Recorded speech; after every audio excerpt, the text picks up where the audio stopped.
There is a podcast that's it's a series that's going to be coming out with the book, and they actually interview one of the task force officers who was over me on that case of the outlaws. And I remember him calling me. He's like, "Hey, what can I say?" I said, "Tell them the truth." I said, I want to know what you were thinking. I know what I was thinking." And it was really, really surreal to hear him talking about he could see my personality changing.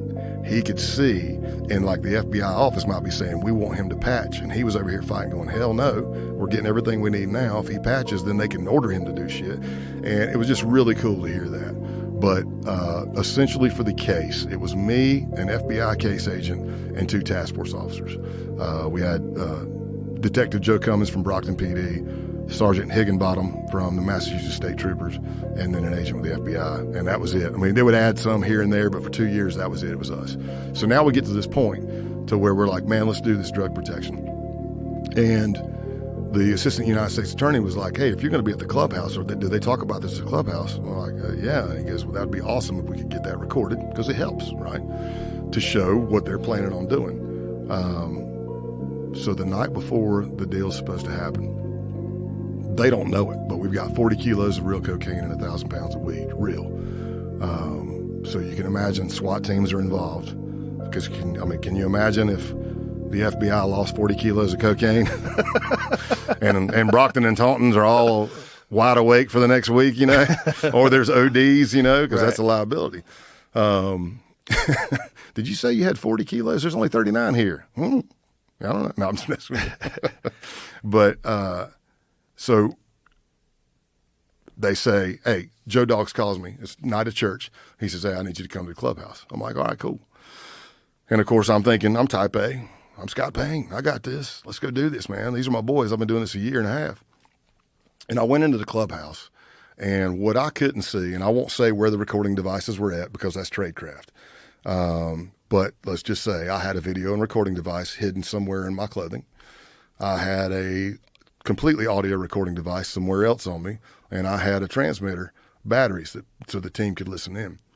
And I went into the clubhouse like normal, but what you can't see, if you go back and you watch the video, is if I'm facing this way and I'm shooting the shit with you and this is the bar and you're laughing at my jokes like always, when I would turn my head to look this way, it's still filming.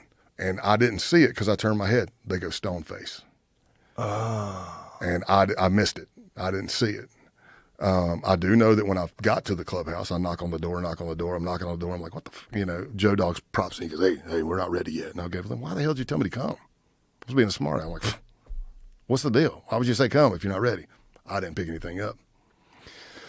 So I go in, and for the listeners that may not know, at least in this clubhouse, if you're not a patch member, which I wasn't, they offered it several times. They wanted me to patch.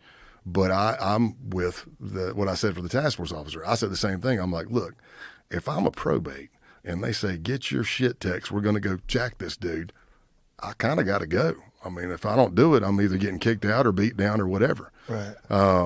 But being a high-ranking member of an international theft ring that they're making money off of, it's a little different. We were getting everything we wanted. So I go in the clubhouse. I missed that. I also missed that in the back, one of them, Chocolate Scott, it looks like he's dancing to the song that's playing, but he's warming up, and I missed that. And then my second closest contact, Clothesline, says, hey, Tex, you got a minute? And I said, yeah. And we walk. I'd been in that clubhouse, I don't know how many times, Joe, but there's one door I'd never been in, and that's the door we went in. And it was a very tight stairwell into, you can say a basement, but that's being very, I'm stretching it.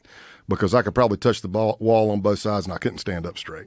So they bring me down in there. They've brandished their weapons. One of them walks in behind me. He's on the steps. So they got their pistols.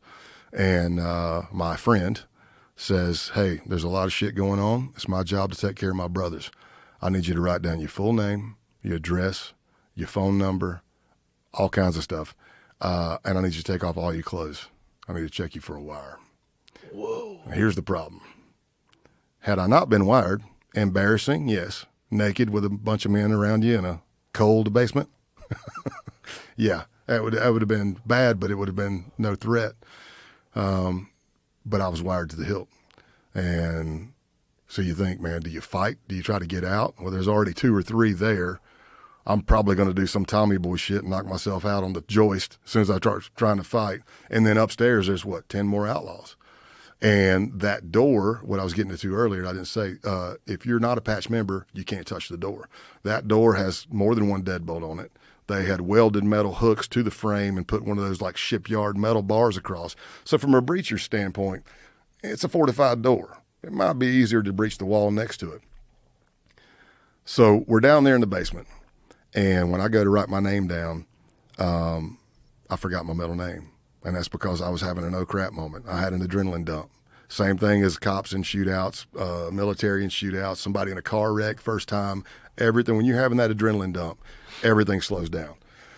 You get auditory exclusion. So everything you're hearing sounds like you're underwater. It's going whoosh, whoosh. It's slow, like you're talking to me like this. Time dilation. Your eyes are clicking. You look and everything's in frames.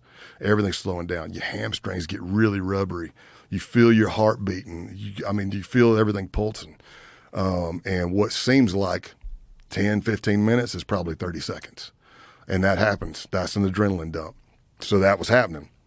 And I forgot my middle name. And I'm going, Scott Calloway, Scott Calloway, Scott Calloway. I start going through this damn Rolodex in my head, and I'm going, Scott Calloway, Scott Calloway. And I'm going, Scott Joseph. I go, no, damn it. That was my middle name for another alias, you know. And I don't realize that I do a distraction technique or something to try to get more intelligence. I would have never known I said it, would have never agreed I said it had I not seen it in the recording. But I turn and I go, and what else do you need? And by the way, you've got a bass line of me now, my voice. It did not sound like this on that recording. My throat was tight. The octaves, it was very higher than normal. And I'm like not even enunciating that well. I'm like, and what else do you need? And they're like, what? I go, my name and what else?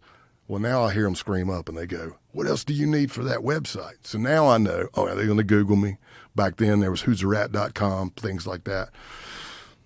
So I'm gathering that evidence or intelligence. And then I remember my middle name was, my initials were SAC because I'm an idiot and I thought it was funny because the SAC is the head of an FBI division and I knew I was never going to be one. So, so I made my initials SAC. So I remember my name's Scott Andrew Calloway.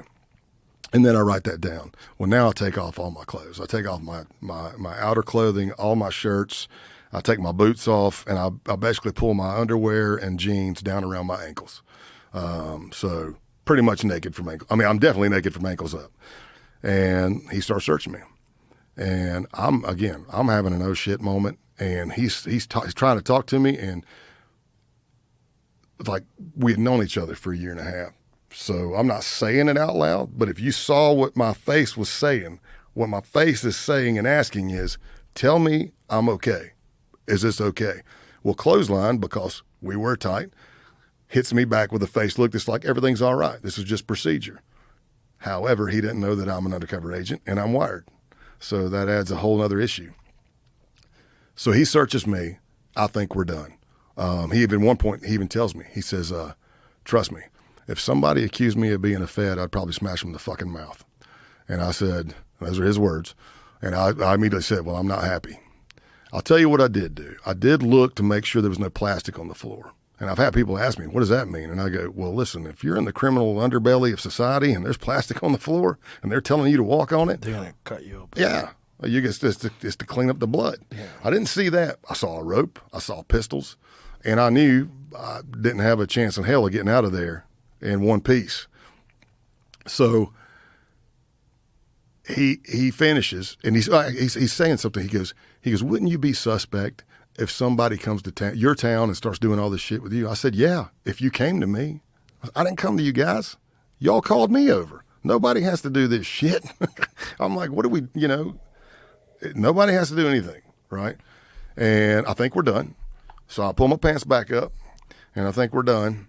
And he grabs a piece of clothing of mine, and he starts kneading it and going through it. Now, this is 2005 to 2007-ish, so technology today is